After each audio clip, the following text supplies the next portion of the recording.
Hi, my name's Kurt Roberts, and I just wanted to give a quick overview of my electronic gamer scoreboard for Pitchers Count Baseball, a game I've been enjoying quite a bit lately. Pitchers Count Baseball is a pretty in-depth game. It's not for the faint of heart. It's pretty detailed, but once you get over the hurdle, the little learning curve it has, it's well worth it. Pays off in the depth of play and the fun factor, if you ask me. So my electronic scoreboard, I have the lineups loaded already in the code for the Mets 1989 and the Cubs 1989. I'll go ahead and load up the lineups. Typically with the one that I share with the community, you would just type in the name of the player, choose the position, and click here to load each player, or click load lineups. After you've loaded your lineup, just click that button and it will load all the lineups just like it did for me just here. Click start game. So my version, I have my cards that I purchased displayed here to help me with my game flow. The first batter is Mookie Wilson. Now each player has a front and back side of their card. This one's his left, batting left. He's a switch hitter, and this is his left side. The other side is his right side. He's going against Greg Maddux, a right-handed pitcher, so he'll be batting left. So I have to set the left-handed batter. And then you look at how many, what dice he's going to use to try to gain control of this at-bat, the control phase. So he gets a D4. Greg Maddux gets a D4 as well. So it's a pretty even matchup. Now the high roll gets control. A tie goes to the batter. So the yellow highlighted border here indicates that Mookie Wilson got control of the at-bat, and we go to the crucial pitch phase. Crucial pitch phase involves possible hit by pitch or wild pitches, which would be a 1 through 5. Hit by pitch on Mookie's is a 1 for 4. You only reference the card that has control. Now, my scoreboard has a built-in indicator to let me know if there is a hit by pitch or wild pitch indicator, which is in the background. It's a roll of a D10, 1 or 2. I think 1 is hit by pitch, 2 is wild pitch, or vice versa. But my indicator did not come up, so we will not be checking this. So then we'll go on to the ball in play phase, which is using the control number, which is a roll of a D10. Because each card has possibilities of 1 through 10 in the control section of the card. And then, so you would do a D10 roll. Mine is a 9, so it's a ground ball D10. This is the ball in play phase. So it's going to be a ground ball, and Mookie gets a D10. Now you go to the other player that did not get control and go to the no control part of his card. And for a ground ball, it's a D4. So Greg Maddux gets a D4. The advantage goes to Mookie. And then the difference is applied to the main ball and play phase. You take the batter's die roll 9 and subtract the pitcher's die roll. It's always the batter subtract the pitcher. So the result is a +8. So what we have here is a single plus. Mookie has a chance to make this a double because of the plus sign. So we'll go ahead and use my scoreboard to kind of keep track of the at-bat. So we know it's a single. For a left-hander, it went to center field, and for a right-hander, it went to center field. So it went to the center fielder. This is the center fielder's card that came up here, Jerome Walton.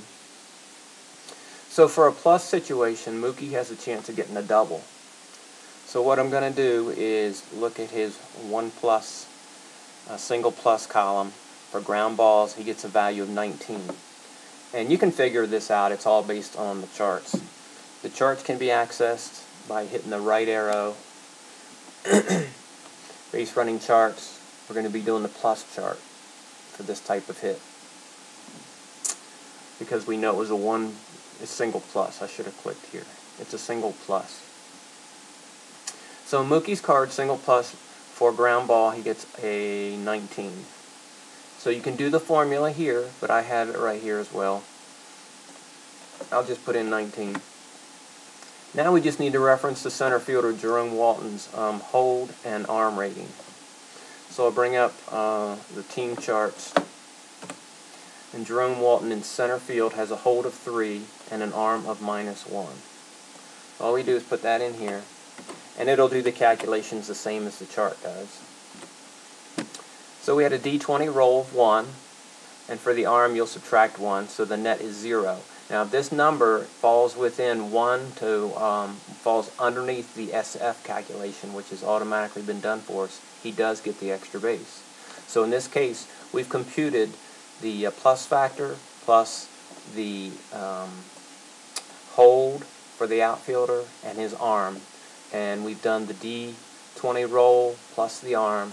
We've got a result of 0, and so 1 to the SF, which is 22, he does get the extra base. So Mookie's just hit a double. So I'm going to hit D on the keyboard. Actually, I'll just click down here, double.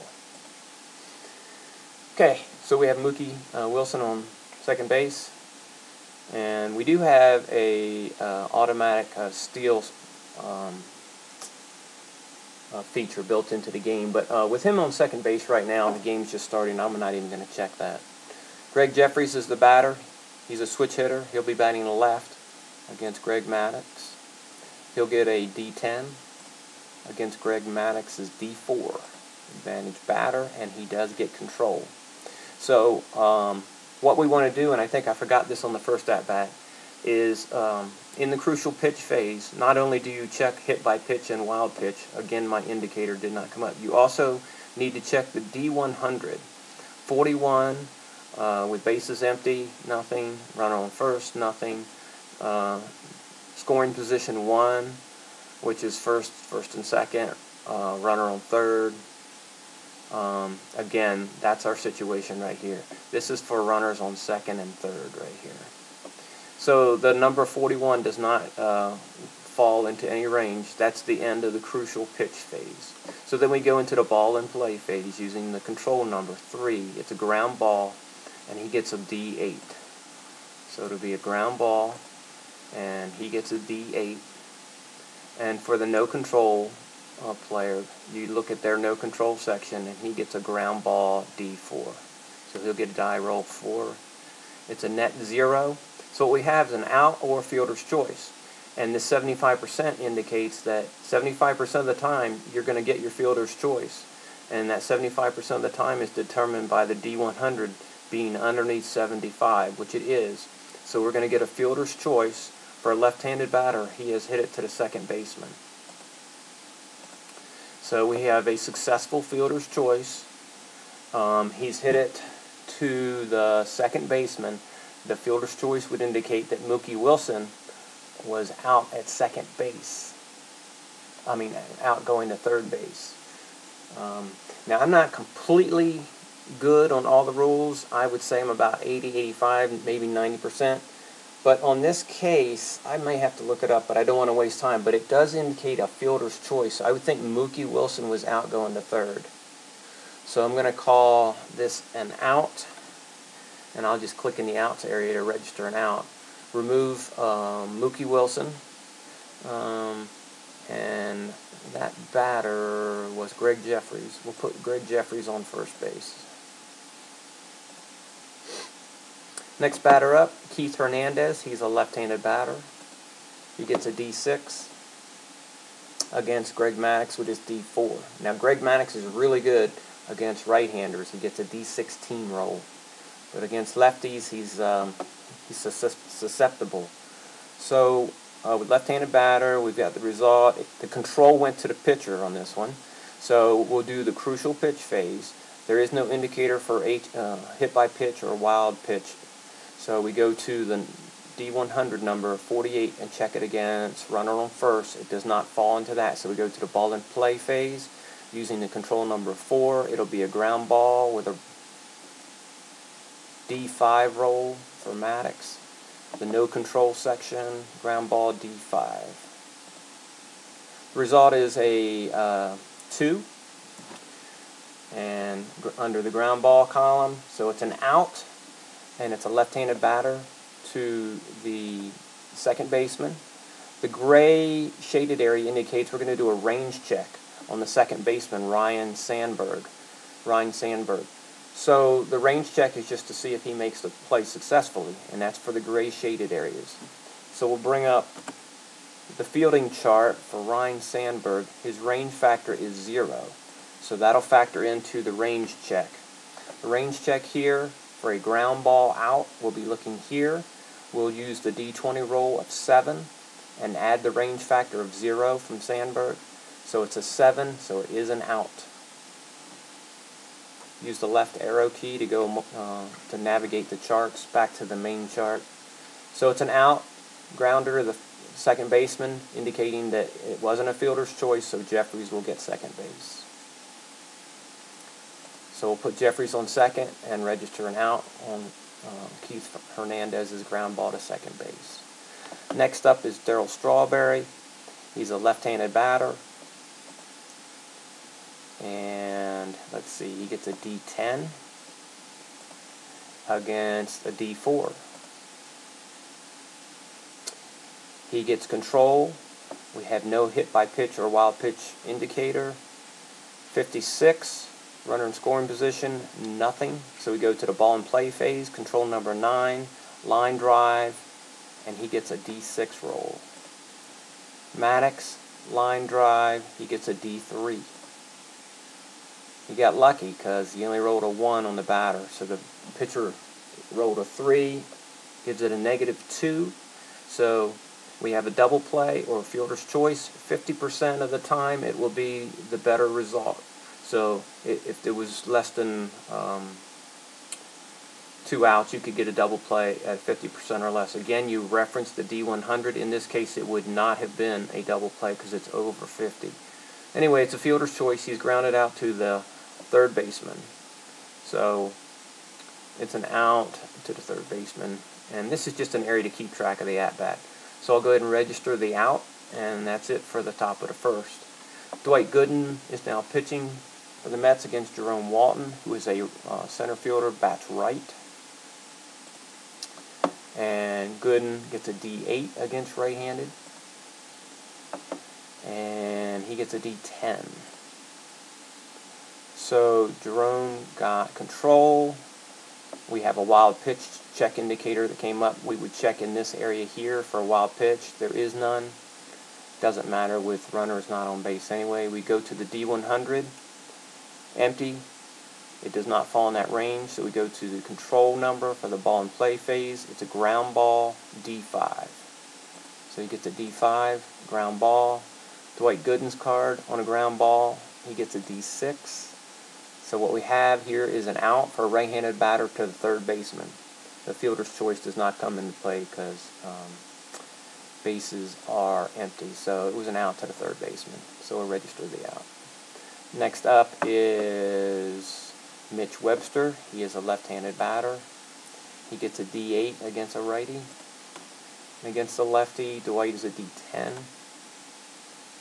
The batter gets control with a 49. Does not fall into anything here. We go to the control number, ground ball D6. And on the ground ball, he gets a D6. So what we have here is a red indicator. Result number means possible error check.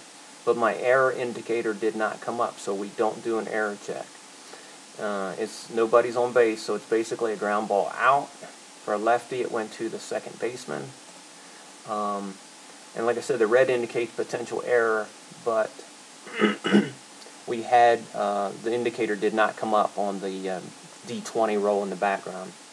If we did have an error check, all we do is check against Greg Jeffries' card, who is the second baseman, by referencing the fielding chart. Second baseman Greg Jeffries' fielding is a 3, so if the D20 roll was at 3 or under, it would have been an error. But we don't have an error check. It was a potential because it's in red. So he grounded out, and I only have a few seconds left on my screen time here. I can make another video if necessary. Just wanted to kind of give an indicator, a little quick overview of pitchers count baseball and how it works. There's a lot goes into it. It's a very in-depth game, and you get a lot out of it, a lot of satisfaction in the results that you're seeing, and the fun factor I think is great. All right, I will answer questions online if there are any. Thank you.